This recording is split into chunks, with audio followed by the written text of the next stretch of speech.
साथियों नमस्कार। आज की इस वीडियो में आपका एक बार फिर से स्वागत है। साथियों आज हम डिस्कस करेंगे उत्तराखंड लेक्चरर एग्ज़ाम स्क्रीनिंग 2025 से संबंधित महत्वपूर्ण प्रश्नों की श्रृंखला का आज का सेकंड पार्ट, जिसमें हम टीचिंग एप्टीट्यूड, जीएस और GK, Uttarakhand general knowledge, Hindi और रीजनिंग से संबंधित महत्वपूर्ण 100+ MCQs लेके आए हैं। अगर आप चैनल में नए हैं तो चैनल को सब्सक्राइब कीजिए, अपने दोस्तों में शेयर कीजिए और लाइक ज़रूर कीजिएगा। तो बिना टाइम वेस्ट किए हुए स्टार्ट करते हैं आज के महत्वपूर्ण 100+ MCQs की श्रृंखला। तो आइए शुरुआत करते हैं।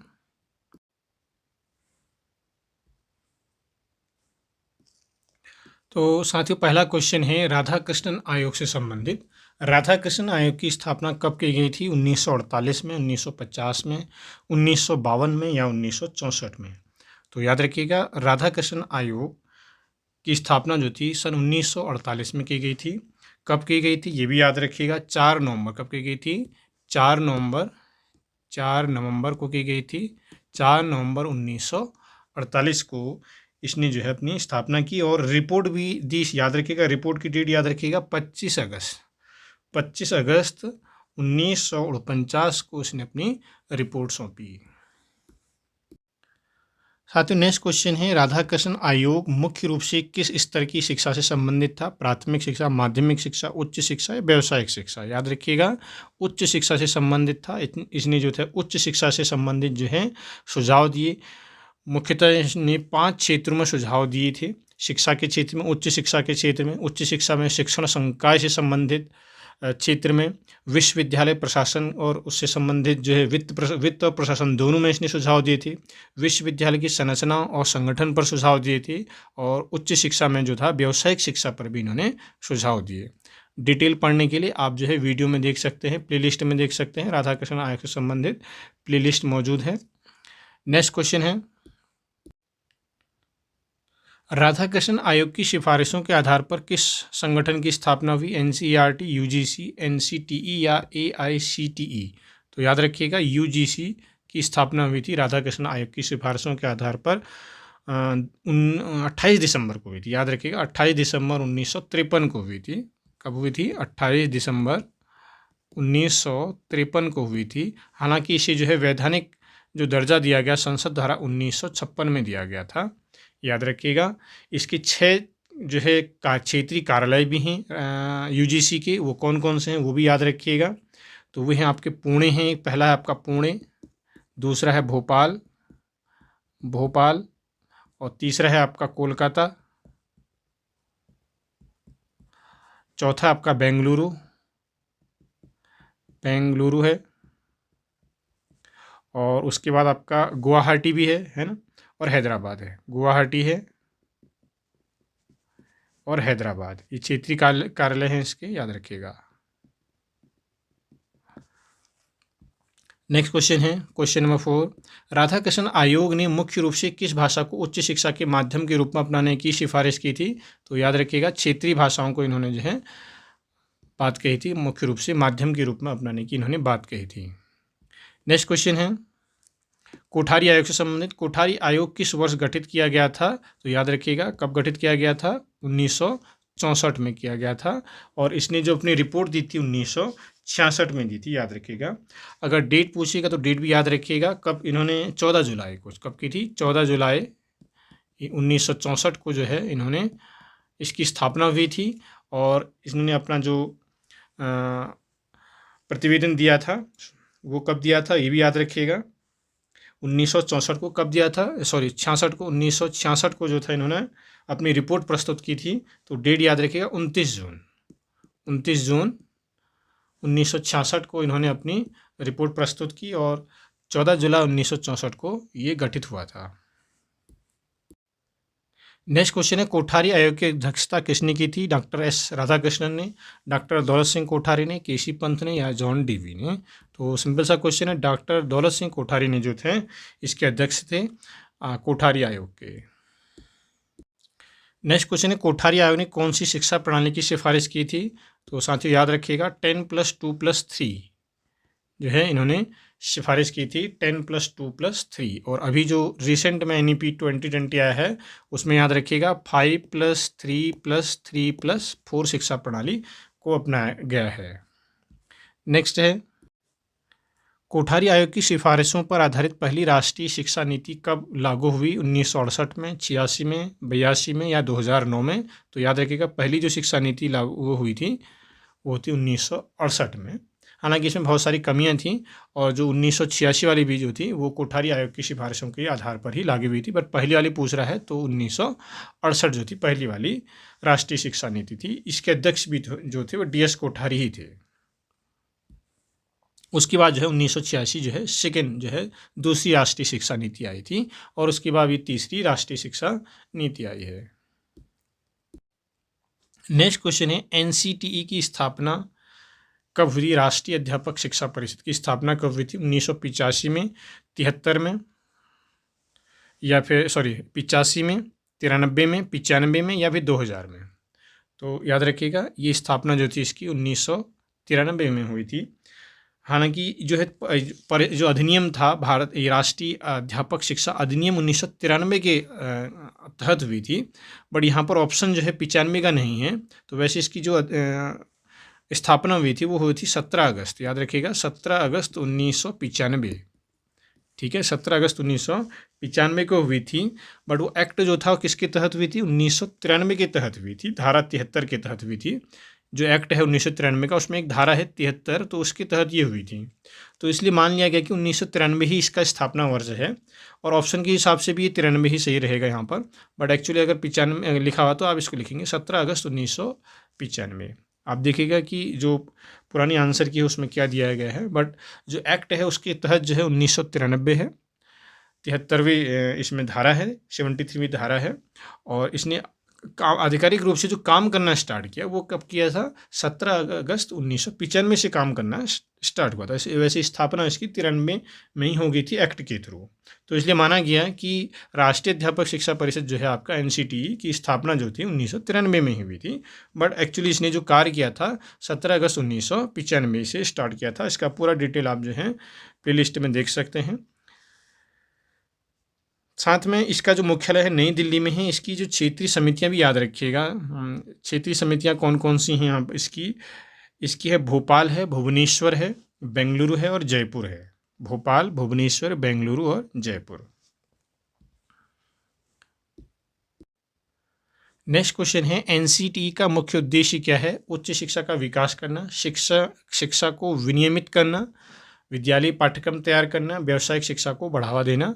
तो इसका मुख्य उद्देश्य क्या है? शिक्षा को क्या करना? विनियमित करना ही इसका जो है मुख्य उद्देश्य है। नेक्स्ट क्वेश्चन है, NCTE किसके अधीन कार्य करता है? NCERT के अधीन, या UGC के अधीन, या शिक्षा मंत्रालय के अधीन, या फिर AICTE के अधीन? तो याद रखिएगा शिक्षा मंत्रालय के अधीन जो है NCTE जो है कार्य करता है। नेक्स्ट क्वेश्चन है, NCTE मुख्य रूप से किन पाठ्यक्रमों को मान्यता देता है? तो याद रखिएगा ये जो है NCTE BEd और DLEd जैसे पाठ्यक्रम जो होते हैं उनका ये पाठ्यक्रम को मान्यता देता है। नेक्स्ट क्वेश्चन है, शिक्षण विधियों से संबंधित शिक्षण विधियों का मुख्य उद्देश्य क्या है? केवल शिक्षा में अच्छे अंक लाना, छात्रों में ज्ञान और कौशल का विकास करना, केवल पाठ्यपुस्तकों को याद करना, या शिक्षकों की कठिनाई को बढ़ाना? तो सिंपल सा आंसर है इसका, छात्रों में ज्ञान और कौशल का विकास करना ही जो है शिक्षण विधियों का मुख्य उद्देश्य है। नेक्स्ट क्वेश्चन है, प्रोजेक्ट विधि के जनक कौन हैं? जॉन डीवी, मैकडॉल होगा, पावलोव और थॉर्नडाइक। तो ये जॉन डीवी जो थे इसके प्रोजेक्ट विधि के जनक माने जाते हैं। वैसे इसके कैलपेट्रिक हैं, बट यहाँ पर ऑप्शन के अकॉर्डिंग जो है जॉन डीवी सही होगा। नेक्स्ट क्वेश्चन है, बाल केंद्रित शिक्षण की संकल्पना किसने दी थी? याद रखिएगा ये दी थी पेस्टोलॉजी ने। बाल केंद्रित शिक्षण की जो संकल्पना दी थी वो किसने दी थी? पेस्टोलॉजी ने दी थी। नेक्स्ट क्वेश्चन है, कक्षा अनुशासन से संबंधित अनुशासन का उद्देश्य क्या है? छात्रों को दंडित करना, कक्षा में अनुशासन बनाए रखना, छात्रों को डराना, या फिर शिक्षकों को सख्त बनाना? तो अनुशासन का मुख्य उद्देश्य क्या है? कक्षा में अनुशासन को बनाए रखना ही जो है कक्षा अनुशासन का जो है मुख्य उद्देश्य है। नेक्स्ट क्वेश्चन है, सकारात्मक अनुशासन का क्या अर्थ है? दंडात्मक अनुशासन, शिक्षकों का द्वारा कठोर नियंत्रण, या छात्रों को आत्मनियंत्रण सिखाना, या केवल परीक्षा पास करवाना? तो छात्रों को आत्मनियंत्रण सिखाना ही जो है सकारात्मक यानी कि पॉजिटिव जो है अनुशासन का अर्थ होता है। नेक्स्ट है आपका क्वेश्चन नंबर 19, प्रभावी कक्षा प्रबंधन का एक महत्वपूर्ण तत्व क्या है। तो प्रभावी अगर कक्षा प्रबंधन करना है तो इसका महत्वपूर्ण जो तत्व होता है वो शिक्षक और छात्रों के बीच संवाद है। कम्युनिकेशन स्किल जितनी अच्छी होगी तो आपका जो कक्षा प्रबंधन होगा, क्लास मैनेजमेंट जो होगा वो अच्छे से होगा। नेक्स्ट क्वेश्चन है, अनुशासनहीनता के मुख्य कारणों में से कौन सा कारण शामिल नहीं है। नहीं है याद रखिएगा, ठीक है। शिक्षकों की निष्क्रियता, छात्रों में आत्मनियंत्रण, कक्षा का अव्यवस्थित वातावरण या छात्रों की मानसिक समस्याएं। शिक्षक निष्क्रिय रहेंगे तो क्या अनुशासनहीनता पनप जाएगी, ठीक है। उसके बाद है कक्षा का व्यवस्थित वातावरण, व्यवस्थित नहीं होगा तो तब भी अनुशासनहीनता फैलेगी, है नहीं, यहाँ नहीं पूछ रहा है। छात्रों की मानसिक समस्याएं भी हैं तो उसमें भी क्या होगी, व्यवस्था अनुशासनहीनता फैलेगी। तो नहीं कौन सा होगा, छात्रों का आत्मनियंत्रण जो है ये अनुशासनहीनता का कारण नहीं है। साथियों अब है हमारा नेक्स्ट सामान्य अध्ययन से संबंधित महत्वपूर्ण एमसीक्यूज। पहला क्वेश्चन है, कौन सा पर्वतीय दर्रा जो है भारत और अफगानिस्तान को जोड़ता है। नाथुला दर्रा, खैबर दर्रा, शिप किला दर्रा या बोनीहाल दर्रा। तो याद रखिएगा इसके लिए खैबर दर्रा। खैबर दर्रा जो है वो अफगानिस्तान और भारत को जोड़ता है। नेक्स्ट क्वेश्चन है, भारत का सबसे ऊंचा ज्वालामुखी कौन है। तो याद रखिएगा बैरन। बैरन जो द्वीप जो है सबसे ऊंचा जो है ज्वालामुखी है। नेक्स्ट है आपका, भारत का सबसे शुष्क स्थान कौन सा है। जैसलमेर, लेह, शिलोंग या स्पीति घाटी। तो स्पीति घाटी जो है सबसे जो है शुष्क स्थान है ऑप्शन के अकॉर्डिंग। नेक्स्ट है, मानसून की वापसी के दौरान सबसे अधिक वर्षा कहाँ होती है। तो ये तमिलनाडु में होती है या पश्चिम बंगाल में, असम या केरल। तो तमिलनाडु में जो होती है सबसे अधिक वर्षा होती है मौसम की वापसी के दौरान। नेक्स्ट क्वेश्चन है, कौन सी नदी भारत की जीवन रेखा के नाम से जानी जाती है। गंगा, ब्रह्मपुत्र, नर्मदा, गोदावरी। तो याद रखिएगा गंगा जो है यह जीवन रेखा मानी जाती है। नेक्स्ट है आपका मौलिक अधिकारों से संबंधित, सिविक्स से संबंधित क्वेश्चंस। संविधान में जोड़े गए 11वें मौलिक कर्तव्य का संबंध किससे है। वैज्ञानिक सोच को बढ़ाने से है, सामुदायिक सेवा से है, शिक्षा प्राप्त करने से है, करने से है या पर्यावरण संरक्षण से है। तो याद रखिएगा शिक्षा प्राप्त करने से संबंधित है, मौलिक कर्तव्य है। नेक्स्ट है अनुच्छेद 15(4) और 15(5) ये किससे संबंधित है। अल्पसंख्यकों की सुरक्षा से या शिक्षा में सामाजिक और शैक्षिक रूप से पिछड़े वर्गों के लिए विशेष प्रावधान है इसमें, या अनुसूचित जाति के लिए आरक्षण की व्यवस्था है या महिलाओं के सशक्तिकरण से संबंधित है। तो याद रखिएगा साथियों शिक्षा में सामाजिक और शैक्षिक रूप से पिछड़े वर्ग के लिए विशेष प्रावधान है अनुच्छेद 15(4) और 15(5) में। नेक्स्ट क्वेश्चन है, कौन सा मौलिक अधिकार जो है संविधान के 44वें संविधान संशोधन के द्वारा हटाया गया। धार्मिक स्वतंत्रता का अधिकार, संपत्ति का अधिकार, समानता का अधिकार या अभिव्यक्ति की स्वतंत्रता का अधिकार। तो याद रखिएगा संपत्ति का अधिकार जो है ये 44वें संविधान संशोधन के द्वारा हटाया गया। नेक्स्ट क्वेश्चन है, संविधान का कौन सा अनुच्छेद धर्म, नस्ल, जाति, लिंग या जन्म के स्थान के आधार पर भेदभाव को प्रतिबंधित करता है। अनुच्छेद 14, 15, 16 या फिर 17। तो याद रखिएगा अनुच्छेद 15 जो है ये कहता है कि धर्म, नस्ल, जाति, लिंग या जन्म के स्थान पर जो है भेदभाव नहीं होना चाहिए। नेक्स्ट क्वेश्चन है, कौन सा मौलिक अधिकार संसद द्वारा निलंबित नहीं किया जा सकता है। 19, 21, 25 या 32। तो याद रखिएगा तो साथियों अनुच्छेद 21 जो है ये मौलिक अधिकार संसद के द्वारा निलंबित नहीं किया जा सकता है। साथियों याद रखिएगा अनुच्छेद 21 जो है राष्ट्रीय आपातकाल जो है 392 के 52 के इस पर लगता है राष्ट्रीय आपातकाल, तो उसके दौरान भी इसको हटाया नहीं जा सकता है। अनुच्छेद 21 किससे संबंधित है, ये जीवन जीने की जो है का अधिकार है और व्यक्ति की स्वतंत्रता का अधिकार से संबंधित है, जिसको हम आपातकाल जो कि 352 के द्वारा लगाया जाता है राष्ट्रीय आपातकाल, उसके दौरान भी जो है इसको निलंबित नहीं किया जा सकता है। और साथ में ये भी याद रखिएगा जो मौलिक अधिकार था आपका स्वतंत्र संपत्ति का अधिकार, इसको 44वें संविधान संशोधन के द्वारा हटाया गया था। कब हटाया गया था ये भी याद रखिएगा 1968 में, नहीं सॉरी 78 में जो है इसको हटा दिया गया था मौलिक अधिकारों की सूची से 44वें संविधान संशोधन के द्वारा। और साथ ही याद रखिएगा जो संविधान में संशोधन किया जाता है वो किस आर्टिकल के तहत किया जाता है, 368, ठीक है। अनुच्छेद नंबर 368 जो है किससे संबंधित है? संशोधन से संबंधित। संविधान में जो भी संशोधन होते हैं वो किसके तहत होते हैं? वो होते हैं आर्टिकल यानी कि अनुच्छेद 368 के अधीन होते हैं। नेक्स्ट क्वेश्चन है, संविधान में संवैधानिक उपचारों का अधिकार किस अनुच्छेद में दिया गया है? 21 में, 32 में, 44 में या फिर 51 में? तो याद रखिएगा साथियों, अनुच्छेद जो है 32 में जो है संवैधानिक उपचारों का अधिकार की बात कही गई है। साथियों, जो आपका अनुच्छेद 32 है ये याद रखिएगा, इसको डॉक्टर भीमराव अम्बेडकर ने भारतीय संविधान का क्या कहा है? हृदय और आत्मा बताया है। अनुच्छेद नंबर 32 को कहा है भीमराव अम्बेडकर ने हृदय बताया है और आत्मा बताया है। नेक्स्ट साथियों, नेक्स्ट क्वेश्चन है, राजनीति के निदेशक तत्व डीपीएसपी में सामाजिक सुरक्षा से संबंधित अनुच्छेद कौन सा है? सामाजिक सुरक्षा से संबंधित कह रहा है 39, 41, 45 या 48? तो याद रखिएगा साथियों, जो अनुच्छेद नंबर 36 है, 36 से 51 तक जो है ये आपके राज्य की नीति निर्देशक तत्वों के अंतर्गत आते हैं। तथा यहाँ पर कह रहा है सामाजिक सुरक्षा, तो सामाजिक सुरक्षा से जो संबंधित होगा वो अनुच्छेद नंबर क्या होगा आपका? 41 है। नेक्स्ट क्वेश्चन है, कौन सा अनुच्छेद भारत में आपातकालीन स्थिति लागू करने की अनुमति देता है? 352, 56, 360 या सभी? तो याद रखिएगा इसमें सभी होगा। 352 जो है राष्ट्रीय आपातकाल से संबंधित है, 56 राज्य आपातकाल से संबंधित है और 360 वित्तीय आपातकाल से संबंधित है। नेक्स्ट क्वेश्चन है, संविधान का कौन सा अनुच्छेद एकीकृत न्यायिक प्रणाली की बात करता है? अनुच्छेद 50, 51, 52 या फिर 53? तो साथियों याद रखिएगा अनुच्छेद नंबर 50 जो होता है ये काम बात करता है एकीकृत न्याय प्रणाली, न्यायपालिका प्रणाली की बात करता है। नेक्स्ट क्वेश्चन है, भारत में संविधान संशोधन की जो प्रक्रिया है मैंने आपको बताया किस अनुच्छेद में दी गई है? तो याद रखिएगा अनुच्छेद नंबर 368 में कही गई है संविधान के संशोधन की प्रक्रिया की बात।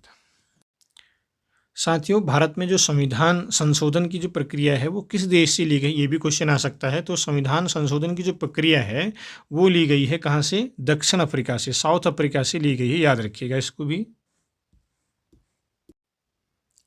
साथियों, इसके अलावा आप याद रखिएगा जो अभी हमने पढ़ा था नीति निर्देशक तत्व, ये वो कहाँ से लिए गए हैं?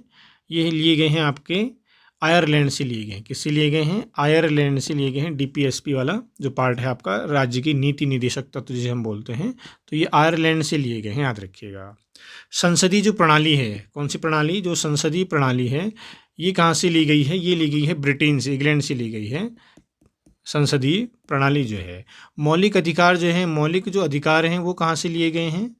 तो ये मौलिक अधिकार जो हैं यूएसए से लिए गए हैं, संयुक्त राज्य अमेरिका से लिए गए हैं, यूएसए से लिए गए हैं।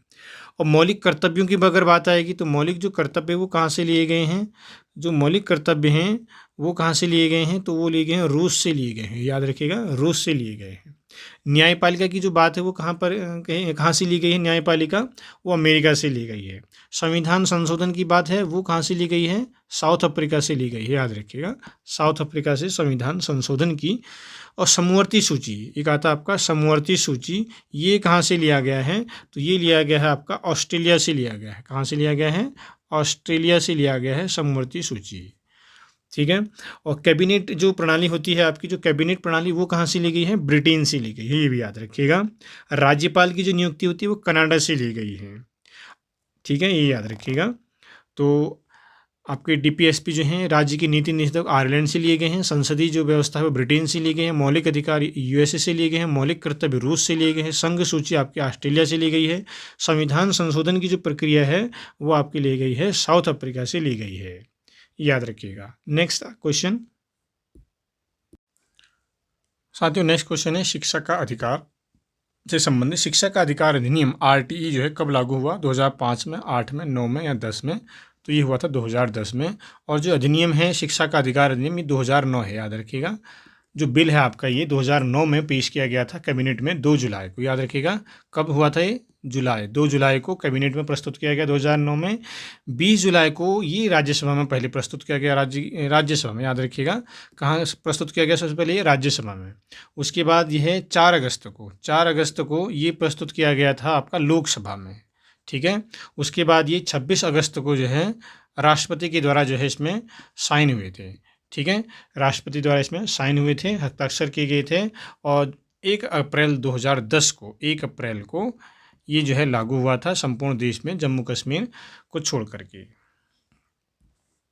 नेक्स्ट क्वेश्चन है, शिक्षा का अधिकार जो है आरटी जो है एक्ट किस आयु वर्ग के बच्चों के लिए अनिवार्य और निःशुल्क शिक्षा प्रदान करता है? तो याद रखिएगा, ये 6 से लेकर के 14 वर्ष के बच्चों के लिए अनिवार्य और निःशुल्क शिक्षा का प्रावधान इसमें कहा गया है। नेक्स्ट क्वेश्चन है, आरटी अधिनियम के तहत निजी स्कूल में कितने प्रतिशत सीटें जो है कमजोर वर्गों के लिए आरक्षित हैं? तो याद रखिएगा 25% जो है सीटें जो है इनके लिए आरक्षित हैं। इंपॉर्टेंट है, 25% जो सीटें हैं इनके लिए आरक्षित हैं। ये बात जो है इसमें कही गई है आरटी अधिनियम किसमें, 2009 एक्ट है आपका, याद रखिएगा। ये धारा 12 के अंतर्गत, ठीक है, 12 गौ के अंतर्गत इसमें कही गई है। धारा इसमें याद रखिएगा 12 भी है, 12 है। डिटेल आप देख सकते हैं, इसमें आपका प्लेलिस्ट में आप देख सकते हैं, संपूर्ण जो है आरटी के बारे में जो है प्लेलिस्ट तैयार है, उसमें सभी धाराओं के बारे में विस्तृत चर्चा की गई है। अगर आप नए हैं तो अदरवाइज डिस्क्रिप्शन में डाल देंगे आरटी एक्ट के बारे में, अदरवाइज आप जो है प्लेलिस्ट देख सकते हैं। नेक्स्ट क्वेश्चन है, आरटीई किस मौलिक अधिकार से संबंधित है? तो याद रखिएगा 21A जो आरटीई है वो किससे संबंधित है? 21A से संबंधित है, याद रखिएगा, अनुच्छेद 21A से संबंधित है। नेक्स्ट क्वेश्चन है, आरटीई अधिनियम के तहत कौन सी शिक्षा अनिवार्य है? प्रारंभिक, माध्यमिक, उच्च शिक्षा या व्यावसायिक शिक्षा? तो याद रखिएगा प्रारंभिक शिक्षा जो है अनिवार्य है। नेक्स्ट क्वेश्चन है, राष्ट्रीय आय से संबंधित, इकोनॉमिक्स से संबंधित है कुछ क्वेश्चंस। भारत में राष्ट्रीय आय का अनुमान लगाने वाली प्रमुख संस्था कौन सी है? नीति आयोग, केंद्रीय सांख्यिकी कार्यालय या भारतीय रिजर्व बैंक या वित्त मंत्रालय? तो याद रखिएगा साथियों, इंपॉर्टेंट है, केंद्रीय सांख्यिकी कार्यालय CSO जो है भारत में राष्ट्रीय आय का अनुमान लगाने वाली प्रमुख संस्था है। साथ ही ये भी याद रखिएगा, केंद्रीय जो सांख्यिकी कार्यालय है ये, इसको हम बोलते हैं केंद्रीय सांख्यिकी जो कार्यालय या संगठन भी बोल सकते हैं इसको, केंद्रीय सांख्यिकी संगठन जो है, इसका जो है मुख्यालय जो है दिल्ली में ही, याद रखिएगा। और इसकी स्थापना कब की गई थी? 1951 में की गई थी, याद रखिएगा। नेक्स्ट क्वेश्चन है साथियों, GDP और GNP में मुख्य अंतर क्या है? विदेशी निवेश, कृषि उत्पादन, औद्योगिक उत्पादन या सेवा क्षेत्र का योगदान? तो याद रखिए साथियों, विदेशी निवेश का इसमें अंतर है। जीडीपी में विदेशी निवेश को काउंट नहीं किया जाता है। जीडीपी का मतलब होता है किसी देश की जो सीमा में एक वित्तीय वर्ष में जितने भी उत्पादित वस्तुएं हैं और जो सेवाएं हैं उनका अंतिम मूल्य को हम क्या बोलते हैं? जीडीपी बोलते हैं। तो जीडीपी की जो गणना होती है वो चालू कीमतों पर और स्थिर कीमतों पर की जाती है। 2020 तो है इसका आधार वर्ष था, अभी हाल ही में रिसेंट में 2023 इसका जो है रिसेंट वर्ष हो चुका है। आप इसको देखिएगा जीडीपी के बारे में। और जीएनपी में जो है आपका इस विदेशी इसमें निवेश की बात कही जाती है। जो जीएनपी होता है, जीएनपी जो होता है, जीएनपी जो होता है वो क्या होता है? GDP, GDP plus X minus M होता है। एक्स क्या होता है? भारतीयों के द्वारा विदेश में अर्जित आय होती है, और एम क्या होता है? विदेशियों द्वारा भारत में अर्जित आय होती है। तो विदेशी अगर भारत में जो भी आय अर्जित करते हैं उसको माइनस किया जाता है, याद रखिएगा, ठीक है। और एक्स क्या है? भारतीयों के द्वारा विदेशों में अर्जित आय होता है, तो उन दोनों को माइनस करके निकाला जाता है जीएनपी। नेक्स्ट क्वेश्चन है साथियों, शुद्ध राष्ट्रीय उत्पाद एनएनपी प्राप्त करने के लिए जीडीपी में से क्या घटाया जाता है? कर को घटाया जाता है, अप्रत्यक्ष कर को घटाया जाता है, डिप्रिसिएशन यानी कि मूल्यह्रास को घटाया जाता है, या सब्सिडी को घटाया जाता है? तो याद रखिएगा, अगर आपको एनएनपी निकालना है यानी कि शुद्ध राष्ट्रीय उत्पाद निकालना है तो एनएनपी बराबर होता है जीडीपी या फिर जीएनपी भी बोल सकते हैं, एक ही बात है, इसको हम जीएनपी भी बोल सकते हैं, एक ही बात है। जीएनपी एक सकल राष्ट्रीय उत्पाद और जीडीपी बोलेंगे तो आपका सकल घरेलू उत्पाद, तो एक ही है। इन दोनों में से क्या करेंगे हम? माइनस डिप्रिसिएशन की डी घटा देंगे तो ये आ जाएगा, ठीक है। इसको आप जो है ऐसे भी लिख सकते हो, ये अपॉन हो जा रहा है नहीं तो, और लिख सकते हैं यहाँ पर जीएनपी, इन दोनों में से क्या घटा देंगे? माइनस हम डिप्रिसिएशन घटा देंगे, माइनस डिप्रिसिएशन, तो एनएनपी आपका निकल जाएगा। तो एनएनपी निकालने के लिए आपको क्या करना पड़ेगा? जीडीपी में से या जीएनपी दोनों में से क्या कर सकते हो आप? माइनस डी यानी कि डिप्रिसिएशन घटा सकते हो, तो घटा के जो भी आएगा वो कहलाएगा शुद्ध राष्ट्रीय उत्पाद। नेक्स्ट क्वेश्चन है, भारत में राष्ट्रीय आय का सबसे अधिक योगदान किस क्षेत्र में होता है? कौन सा क्षेत्र देता है सबसे अधिक?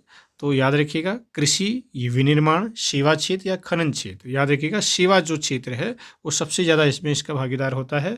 लगभग 2023-24 की हम बात करें तो ये 54.7% है। ठीक है, 23-24 की बात करें हम, अगर 24-25 का आप डाटा देखिएगा कहीं पर कितना है, वैसे 23-24 का जो है 54.7% है। और विकास दर की बात करें तो विकास दर 2023-24 में हम बात करें तो 2023 में और 24 में जो है विकास दर कितनी रही है? तो विकास दर रही है 8.2% रही है।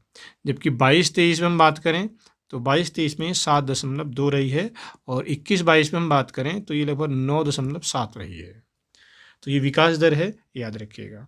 सबसे अधिक जो क्षेत्र होता है राष्ट्रीय आय में, सबसे अधिक योगदान जो होता है वो सेवा क्षेत्र का ही होता है, और उससे कम जो होता है विनिर्माण क्षेत्र का होता है। सेवा क्षेत्र को तृतीयक क्षेत्र बोलते हैं और विनिर्माण क्षेत्र को हम द्वितीयक क्षेत्र बोलते हैं। 2023-24 के अनुसार ये विनिर्माण क्षेत्र यानी कि द्वितीयक क्षेत्र का योगदान 25.7% है, जबकि जो कृषि क्षेत्र होता है वो प्राथमिक क्षेत्र के अंतर्गत माना जाता है। 2023-24 में इसका जो योगदान है वो है आपके जीडीपी में 19.6%। बाकी आप सर्च कीजिएगा 2024-25 का। आगे बढ़ते हैं नेक्स्ट क्वेश्चन में। जीएनपी का पूर्ण रूप क्या है? तो जीएनपी का भी मैंने आपको बताया था, ग्रॉस नेशनल प्रोडक्ट जो है उसको बोलते हैं जीएनपी। जीएनपी बराबर होता है GDP plus X minus M. X क्या है? भारतीयों द्वारा विदेशों में अर्जित आय, और एम क्या है? आपका विदेशियों द्वारा भारत में अर्जित आय। साथियों, अब हम नेक्स्ट उत्तराखंड से संबंधित जो है सामान्य ज्ञान पढ़ते हैं, सामान्य अध्ययन। पहला क्वेश्चन है, चंद्रवंश की स्थापना किसने की थी? चंद्रवंश की स्थापना कल्याण चंद ने, सोमचंद ने, या बाज बहादुर चंद ने, या भीष्मचंद ने? तो ये जो थी की थी आपने, किसने की थी चंद्रवंश की स्थापना? बताइएगा। तो ये की थी आपकी सोमचंद ने। किसने की थी? सोमचंद ने की थी चंद्रवंश की स्थापना। साथियों, नेक्स्ट क्वेश्चन है, चंद्रवंश का राज्य मुख्य रूप से कहाँ केंद्रित था? गढ़वाल में, कुमाऊं में, टिहरी में, या हरिद्वार में? तो याद रखिएगा, कुमाऊं में जो था इसका मुख्य रूप से केंद्र था। नेक्स्ट क्वेश्चन है, चंपावत को चंद वंश की राजधानी किसने बनाया? सोमचंद ने, रुद्रचंद ने, भीष्मचंद ने, या फिर बाज बहादुर चंद ने? तो चंपावत को जो है चंद वंश की राजधानी ये बनाया था किसने? सोमचंद ने। किसने बनाया था? सोमचंद ने, याद रखिएगा। नेक्स्ट क्वेश्चन है क्वेश्चन नंबर 4, बाज बहादुर चंद ने किस मुगल सम्राट के साथ संधि की थी? बाबर के साथ, अकबर के साथ, औरंगजेब के साथ, या फिर शाहजहां के साथ? तो बाज बहादुर चंद ने किसके साथ की थी संधि? ये की थी किसके साथ? औरंगजेब के साथ। किसके साथ? औरंगजेब के साथ संधि की थी बाज बहादुर चंद ने। नेक्स्ट है क्वेश्चन नंबर 5, गढ़वाल में पंवार वंश की स्थापना किस शासक ने की थी? पृथ्वी पंवार ने की थी, कनकपाल ने की थी, महापति शाह ने की थी, या फतेहपति शाह ने की थी? तो याद रखिएगा, गढ़वाल में पंवार वंश की स्थापना कनकपाल ने की थी। नेक्स्ट क्वेश्चन है, श्रीनगर गढ़वाल राज्य की राजधानी पहले कहाँ थी? श्रीनगर में थी, अल्मोड़ा में थी, या फिर चंपावत में थी, या नैनीताल में थी? तो गढ़वाल राज्य की जो राजधानी थी वो कहाँ थी? आपकी श्रीनगर में थी। कहाँ थी? श्रीनगर में थी, याद रखिएगा। नेक्स्ट क्वेश्चन है, चंद्रवंश के किस राजा ने मुगल आक्रमण के विरुद्ध युद्ध किया था? चंद्रवंश के किस राजा ने मुगल आक्रमण के विरुद्ध युद्ध किया था? बाज बहादुर चंद ने किया था, रुद्रचंद ने किया था, कल्याण चंद ने किया था, या भीष्मचंद ने किया था? तो याद रखिएगा, रुद्रचंद ने किया था। नेक्स्ट है क्वेश्चन नंबर 8, कौन सा चंद राजा नेपाल पर आक्रमण करने के लिए प्रसिद्ध था? तो कौन सा राजा था? भीष्मचंद, दीपचंद, बाज बहादुर चंद, या रुद्रचंद? तो ये था आपका बाज बहादुर चंद, जो था नेपाल पर आक्रमण करने के लिए प्रसिद्ध था।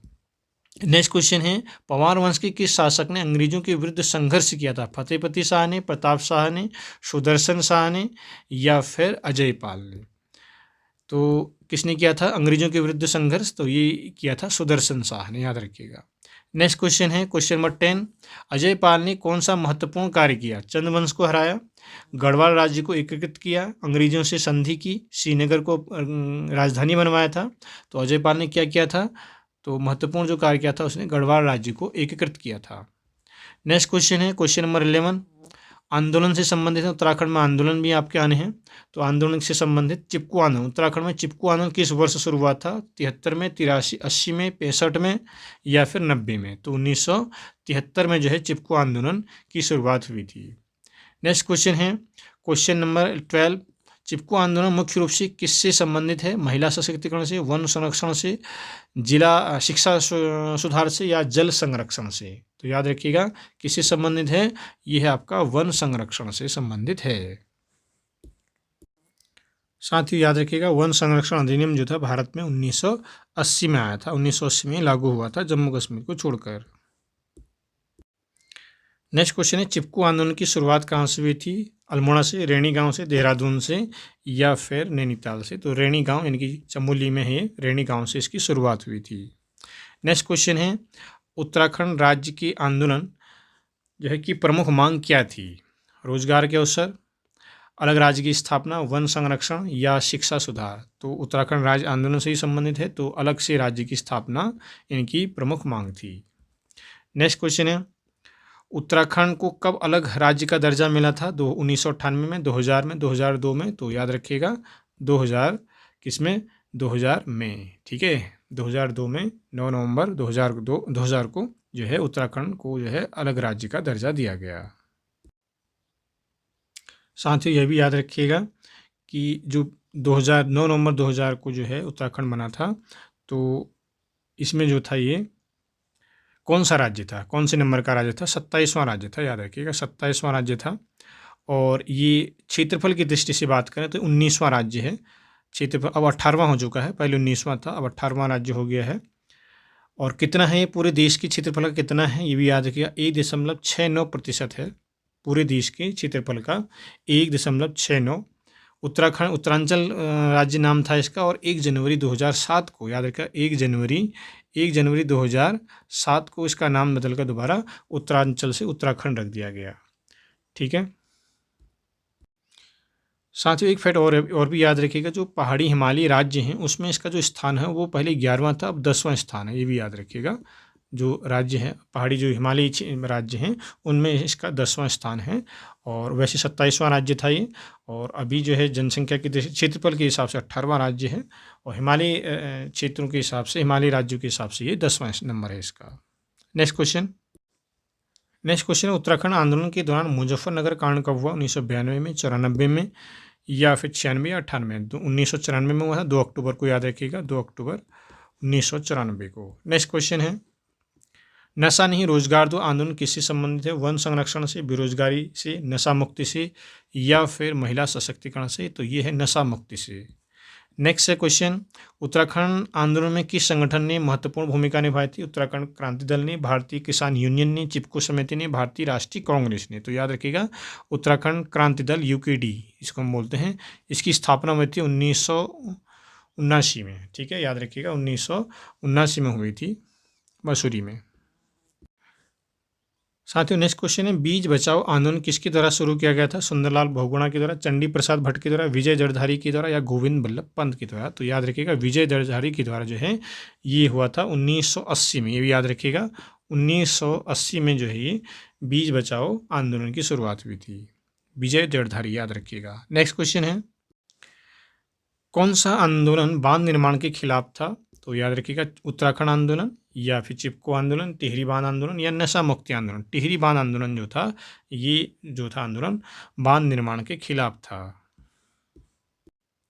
साथ ही ये भी याद रखिएगा जो आपका टिहरी बांध है वो जो है सबसे ऊंचा बांध है एशिया का, और ये 260.5 मीटर ऊंचा है, ये भी याद रखिएगा 260.5 भागीरथी नदी पर ये बनाया गया हुआ है। नेक्स्ट क्वेश्चन गंगा नदी का उद्गम स्थल कौन सा है? तो गंगा नदी का उद्गम स्थल क्या है आपका? गोमुख है, याद रखिएगा। नेक्स्ट क्वेश्चन भागीरथी और अलकनंदा का संगम कहाँ होता है? देवप्रयाग में, रुद्रप्रयाग में, कर्णप्रयाग में या हरिद्वार में? तो याद रखिएगा भागीरथी और अलकनंदा जो है देवप्रयाग में इसका संगम होता है, वहाँ से इसको हम फिर गंगा नदी बोलते हैं। नेक्स्ट क्वेश्चन उत्तराखंड की सबसे लंबी नदी कौन सी है? गंगा, अलकनंदा, यमुना, सरयू? ऑप्शन के हिसाब से जो है सबसे लंबी नदी जो होगी अलकनंदा है। नेक्स्ट है कौन सी नदी उत्तराखंड की काली गंगा के नाम से जानी जाती है? तो याद रखिएगा काली नदी जो है वो काली गंगा के नाम से जानी जाती है। नेक्स्ट क्वेश्चन है, पंचप्रयाग में कौन सा प्रयाग अलकनंदा और पिंडर नदी के संगम पर स्थित है? तो कौन सा है आपका? विष्णु प्रयाग, कर्ण प्रयाग, नंद प्रयाग या फिर देव प्रयाग। तो साथ ही याद रखिएगा, जो अलकनंदा और पिंडर नदी का जो आपका संगम है वो होता है आपका कहाँ? कर्ण प्रयाग में। पूछ सकता है आपका विष्णु प्रयाग, तो विष्णु प्रयाग में किसका संगम होता है? अलकनंदा और धौली गंगा का। विष्णु प्रयाग में अलकनंदा और धौली गंगा का। नंद प्रयाग में नंदाकिनी और अलकनंदा का होता है। पिंडर और अलकनंदा का आपको मैंने बताया कर्ण प्रयाग में होता है। और रुद्रप्रयाग में किसका होता है? मंदाकिनी, अलकनंदा और मंदाकिनी मिलती हैं। और आपका देवप्रयाग में तो आपको पता ही है, देवप्रयाग में आपकी कौन सी नदी मिलती है? कमेंट कीजिएगा। भागीरथी और अलकनंदा। तो याद रखिएगा ये 5 प्रयाग हैं। नेक्स्ट क्वेश्चन है साथियों, नेक्स्ट क्वेश्चन है आपका हिंदी से संबंधित। तो पहली पर्यायवाची है, मेघ का पर्यायवाची शब्द क्या होगा? जलधर, अनल, नभ या फिर अंबर। तो मेघ का जो पर्यायवाची शब्द होगा वो क्या होगा आपका? साथियों याद रखिएगा, मेघ का जो पर्यायवाची होगा यहाँ पर क्या होगा? जलधर। क्या होगा? जलधर, जल को धरने वाला है ना, मेघ। नेक्स्ट है आपका, कमल का पर्यायवाची शब्द क्या है? राजीव, विभाकर, सागर या गगन। तो याद रखिएगा, राजीव जो है इसका कमल का पर्यायवाची है। नेक्स्ट क्वेश्चन नंबर 3, सिंह का पर्यायवाची शब्द क्या है? द्वीप, केसरी, अजय या गरुड़। तो केसरी जो है इसका सिंह का पर्यायवाची है। नेक्स्ट क्वेश्चन है, अग्नि का पर्यायवाची शब्द क्या है? विभाकर, अनल, दिवाकर या तारक। तो अग्नि का क्या होगा? अनल। अनल हो जाएगा किसका? अग्नि का। नेक्स्ट है क्वेश्चन नंबर 5, सूर्य का पर्यायवाची शब्द क्या होगा? हिमांशु, मयंक, भास्कर या फिर निशाकर। तो भास्कर इसका क्या हो जाएगा? आंसर हो जाएगा सूर्य का पर्यायवाची। नेक्स्ट हो जाएगा आपका विलोम शब्द से संबंधित। विलोम शब्द, सजीव का विलोम शब्द क्या हो जाएगा? निर्जीव हो जाएगा दोस्तों। व्यवस्थित का विलोम क्या हो जाएगा? व्यवस्थित का अव्यवस्थित हो जाएगा। दिग्गज का विलोम क्या हो जाएगा? बौना, अल्पज्ञ, निर्बल या शिशु। तो हो जाएगा आपका दिग्गज का क्या हो जाएगा? तो दिग्गज का हो जाएगा बौना। नेक्स्ट है स्वतंत्रता का विलोम क्या हो जाएगा आपका? परतंत्रता। याद रखिएगा। स्थिर का विलोम क्या हो जाएगा? गतिशील भी होगा, चंचल भी होगा और परिवर्तनशील भी होगा। तद्भव और तत्सम शब्द बताने हैं आपको। हाथ का तत्सम शब्द क्या होगा? हाथ का तत्सम शब्द बताना है, तो हाथ का तत्सम शब्द क्या होगा आपका? हस्त होगा। क्या होगा? हस्त। हाथ क्या आपका? तद्भव है। नेक्स्ट है आपका मुख का तद्भव रूप क्या है? मुह, मूक, मुखड़ा, ठीक है, या मुख। तो इसका मुख का हो जाएगा, मुख क्या आपका तत्सम है, तो इसका तद्भव हो जाएगा आपका मुह। नेक्स्ट आपका द्वार का तद्भव रूप क्या होगा? द्वार क्या है आपका? तत्सम है, तो इसका तद्भव हो जाएगा आपका दरवाजा। नेक्स्ट आपका सर्प का तद्भव रूप क्या होगा? सर्प क्या है आपका? तत्सम है, तो सर्प का तद्भव क्या हो जाएगा आपका? सांप। ठीक है, याद रखिएगा, सांप हो जाएगा इसका तद्भव। नेक्स्ट है नयन का तद्भव क्या होगा? नयन क्या है आपका? तत्सम है, तो इसका तद्भव बताना है, तो नयन का क्या हो जाएगा? तद्भव आपका हो जाएगा इसका आँख। नेक्स्ट है वाक्यांशों के लिए एक शब्द, वन वर्ड आपको बताना है, जो कभी नष्ट नहीं होता उसको क्या बोलते हैं? उसको क्या बोलते हैं? हम अविनाशी बोलते हैं, नश्वर बोलते हैं, विनाशी बोलते हैं, नाशवान बोलते हैं। तो जो कभी नष्ट नहीं होता तो उसको क्या बोलते हैं? अविनाशी बोलते हैं। नेक्स्ट है आपका जो आसानी से विश्वास कर लेता हो उसे क्या बोलते हैं? जो आसानी से विश्वास कर लेता, भोला, बुद्धिमान, तेज या कुशाग्र। भोला बोलते हैं उसको जो आसानी से विश्वास कर लेता है। नेक्स्ट है जो सब जगह उपस्थित हो उसे क्या बोलते हैं? सर्वज्ञ, सर्वशक्तिमान, सर्वव्यापी या सर्वहितैषी। तो उसको हम बोलते हैं सर्वव्यापी बोलते हैं, जो सब जगह उपस्थित हो। नेक्स्ट है आपका जो सभी धर्मों को मानता हो उसे क्या बोलते हैं? नास्तिक बोलते हैं या फिर धर्मनिरपेक्ष बोलते हैं, धार्मिक बोलते हैं या आस्तिक बोलते हैं। उसको बोलते हैं धर्मनिरपेक्ष, जो सभी धर्मों को मानता हो। नेक्स्ट है जो हमेशा एक जैसा रहता है उसे क्या बोलते हैं? नश्वर, चंचल, अपरिवर्तनीय या गतिशील। जो एक जैसा रहता है उसको बोलते हैं अपरिवर्तनीय। नेक्स्ट है आपका उपसर्ग प्रत्यय मुहावरों से संबंधित है। अनुशासन शब्द में कौन सा उपसर्ग लगा हुआ? अनुशासन, अनुषा या अनुशी। तो इसमें कौन सा लगा हुआ है? अनु लगा हुआ है। नेक्स्ट है दुष्कर शब्द में कौन सा उपसर्ग लगा हुआ है? दुष्कर शब्द में दुष्कर या दुष्क या कर्म। तो यहाँ पर दुष् लगा हुआ है, ठीक है, दुष्कर में, याद रखिएगा। नेक्स्ट है आपका अविनाशी शब्द में कौन सा उपसर्ग लगा हुआ है? अविनाश, अ या अव। तो इसमें लगा हुआ है आपका अ। और मूल शब्द है विनाशी, और इसमें प्रत्यय भी लगा हुआ शी एक तरह से, ठीक है। नेक्स्ट है आपका राजमार्ग में कौन सा समास है। राजा में तत्पुरुष समास है, द्वंद्व समास है, अव्ययीभाव समास है, या फिर द्विगु समास है। तो बस यहाँ पर याद रखिएगा तत्पुरुष समास है, क्योंकि कारक विभक्ति का लोप हुआ है राजा का मार्ग यानी कि राजमार्ग। नेक्स्ट है रसोई घर किस प्रकार का समास है। रसोई घर में कर्मधारय, द्वंद्व समास, अव्ययीभाव समास या फिर तत्पुरुष समास। तो इसमें भी क्या है आपका तत्पुरुष समास है, याद रखिएगा। रसोई का घर यानी का विभक्ति का लोप हुआ है। नेक्स्ट है गगनचुंबी का सही अर्थ क्या है। आकाश को छूने वाला, बहुत ऊंचाई, विशाल या बहुत सुंदर। तो आकाश का छूने वाला, आकाश को छूने वाला गगनचुंबी यहाँ पर आपका बहुब्रीहि समास है, आकाश को छूने वाला तीसरा अर्थ है। नेक्स्ट है नाक कटना का मुहावरा बताना है आपको। नाक कटना मुहावरा है, इसका अर्थ बताना है। तो नाक कटना का मतलब होता है शर्मिंदगी उठाना, याद रखिएगा। दांतों तले उंगली दबाना का सही अर्थ क्या है। दांतों तले उंगली दबाना, अचंभित होना, क्रोधित होना, दुखी होना, घायल होना। तो बताइएगा। तो इसका होता है अचंभित होना, जो है दांतों तले उंगली दबाना का मतलब होता है।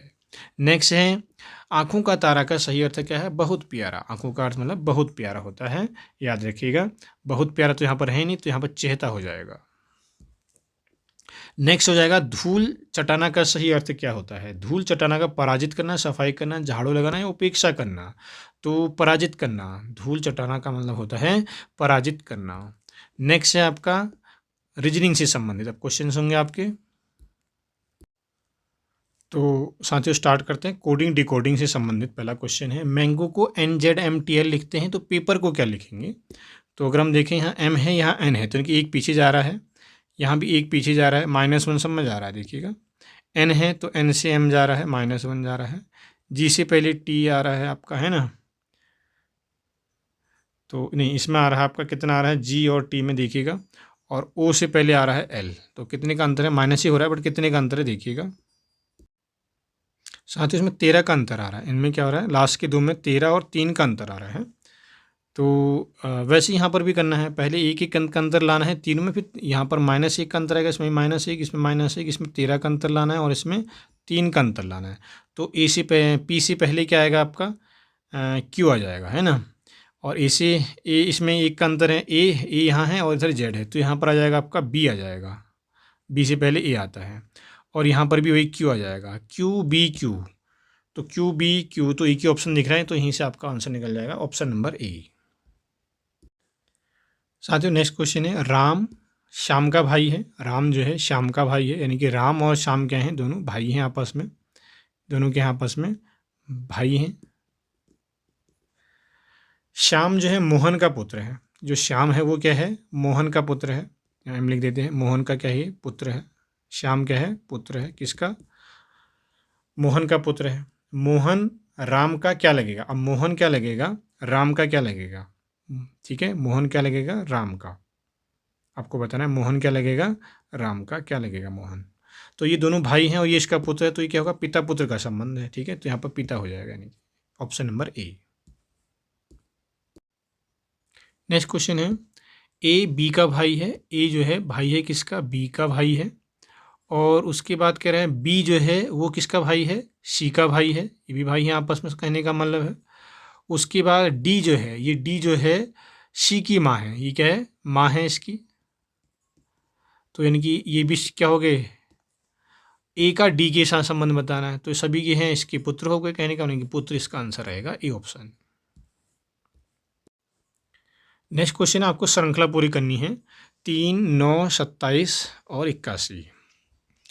तो 3 का यहाँ पर देखो 9 लिखा हुआ है, 3 3 9 हो जाएगा। यहाँ पर आपका हुआ 3 का स्क्वायर हो जाएगा, यहाँ 3 का क्यूब हो जाएगा, और यहाँ 3 का क्यूब 1 हो जाएगा। तो यहाँ पर 3 की घात 4 हो जाएगा। ठीक है, 3 3 9 3 27, 27 3 कितना होगा, 7 21 हो जाएगा। 2 हो जाएगा, 3 6 7 8, ठीक हो गया। यहाँ पर आ जाएगा अब आपका 3 की पावर 5 हो जाएगा, 3⁵5, यानी कि 81 को फिर आपको करना पड़ेगा इसमें मल्टीप्लाई। ठीक है, तो यहाँ पर आ जाएगा 81 को आप गुणा करेंगे 3 से, तो 3 × 3 8 3 24, यानी कि 243 इसका आंसर आ जाएगा। ठीक है, नेक्स्ट क्वेश्चन। LOVE का दर्पण प्रतिबिंब क्या होगा, आपको बताना है दर्पण प्रतिबिंब क्या होगा इसका। तो ये ई तो आपका पलट जाएगा इधर, तो आपका ए और बी में से एक आंसर होगा, ठीक है। और ये ओ तो ऐसा ही रहेगा, तो ये आपका दोनों में से कोई भी हो सकता है। एल आपका ये है, तो ये इधर को चले जाएगा, तो ये भी आपका सही है। तो ये भी और ये दोनों में ठीक है, अभी भी है। अब आपको क्या करना है, वी का देखना है। दर्पण प्रतिबिंब देखेंगे तो ये ऐसा है आपका, तो ऐसा हो जाएगा, तो यहाँ पर तो सेम ही आया ना, तो बी ऑप्शन कट जाएगा, केवल ए ऑप्शन ही आपका सही आंसर होगा। नेक्स्ट क्वेश्चन है, यदि एक व्यक्ति दक्षिण की ओर 5 किलोमीटर चलता है, ठीक है, ये पूरब होता है, ये पश्चिम होता है, ये उत्तर होता है, ये दक्षिण होता है, ठीक है। दक्षिण की ओर 5 किलोमीटर चल रहा है, उसके बाद बाएं मुड़ जा रहा है, बाएं यानी कि इधर को हो जाएगा। 3 किलोमीटर चल रहा है, कितना किलोमीटर चल रहा है वो, 3 किलोमीटर चल रहा है। फिर बाएं मुड़ रहा है यानी कि इधर को चल रहा है, कितना 5 किलोमीटर चल रहा है। तो वह प्रारंभिक स्थान से कितनी दूरी पर है, तो सिंपल सा क्वेश्चन है, 3 किलोमीटर ही आएगा, तो यहाँ पर 3 किलोमीटर आंसर रहेगा। नेक्स्ट क्वेश्चन है, कक्षा में रीना 12वें स्थान पर है और अंत से जो है, प्रारंभ से 12वें स्थान पर है वो, कहने का मतलब है, और अंत से 20वें नंबर पर है। तो कक्षा में कुल कितने छात्र हैं, तो इस तरह के क्वेश्चन करने के लिए आप क्या करेंगे, 20 में 12 जोड़ देंगे और -1 कर देंगे। तो 20 में 12 जोड़ा कितना गया, 32 हो गया, -1 यानी कि 31, इसका आंसर आएगा ऑप्शन नंबर बी। निम्नलिखित में से कौन सा अलग है, लखनऊ, दिल्ली, मुंबई, नेपाल। तो नेपाल अलग है, नेपाल अलग कंट्री होगी, बाकी जो है इंडिया की ही यहाँ आपके जो है अलग अलग सिटीज़ हैं। नेक्स्ट क्वेश्चन, यदि 3:30 दिखा रही घड़ी की सुई, तो इसका दर्पण प्रतिबिंब क्या बनेगा। तो इससे पहले भी मैंने आपको बताया था, 12 बजे में से आपका कर देंगे, यानी कि 11:60 में से आप 3:30 को घटा देंगे, तो कितना आ जाएगा, ये आपका 8:30, यानी कि ऑप्शन नंबर बी राइट होगा। तो नेक्स्ट क्वेश्चन है, आज का लास्ट क्वेश्चन है, असंगत आपको छांटना है इसमें भी। 45, 54, 63, 72, 82, इसमें से कौन सा असंगत है, 82, 45, 63 या 72। तो सिंपल सा क्वेश्चन है, 82 जो है आपका इसमें असंगत है। क्यों है, बाकी जो है आपको सारे के हैं, सारे के सारे के हैं आपके 9 के मल्टीपल हैं, ठीक है, 9 की आपके टेबल में आ जाएंगे, बट आपका 82 जो है 9 की टेबल में नहीं आता है, ठीक है। तो option number A is right. तो साथियों, आज की वीडियो में इतना ही। आपको कैसी लगी वीडियो ज़रूर कमेंट कीजिएगा। सब्सक्राइब नहीं किया तो सब्सक्राइब जरूर कीजिएगा, अपने दोस्तों में शेयर कीजिएगा और लाइक ज़रूर कीजिएगा। मिलते हैं एक नेक्स्ट वीडियो में, तब तक के लिए good bye, take care, thank you very much.